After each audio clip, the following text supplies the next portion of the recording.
नमस्कार शेतकरी मित्रांनो, मी विजय धस तुमचं माझ्या चॅनलमध्ये हार्दिक स्वागत करतो।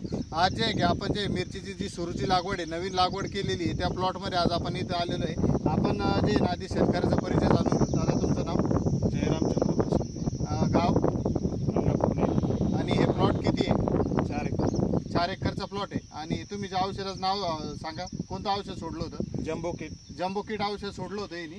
तर काय प्रॉब्लेम होता तुमचा मिरचीला? रोग आला होता आणि मर होती।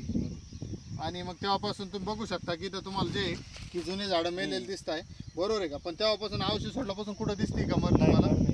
मर नाही। आणि प्लॉटमध्ये काय बदल दिसतोय? टवटवीत झाले आणि झाडाची वाढ दिसते। तर तुम्ही आता इथं बघू शकता की इथं हा 4 एकरचा पूर्ण प्लॉट आहे इथं। आता याच्यामध्ये जे की तुम्ही यांना जे सुरुवातीचा जो प्लॉटमध्ये की मर जाणवायला लागली होती आणि कुठं कुठं कटवम जाणवत होती, तर त्यांनी PSC कंपनीची जिओ जम्बो किट आहे ते औषध सोडलं होतं। तेव्हापासून तुमची मर थांबलेली आहे आणि झाडांना क्वालिटी आणि शायनिंग वाढलेली आहे तुमची। तर तुम्ही हे प्रोडक्ट उत्पादन वापरून समाधानी आहे का? हो, समाधान। आणि तुम्ही तुमच्या शेतकरी मित्रांना सांगसान का हे प्रोडक्ट वापरा म्हणून? हो, वापरा, बिनधास्त वापरा। चालेल, ठीक आहे, धन्यवाद।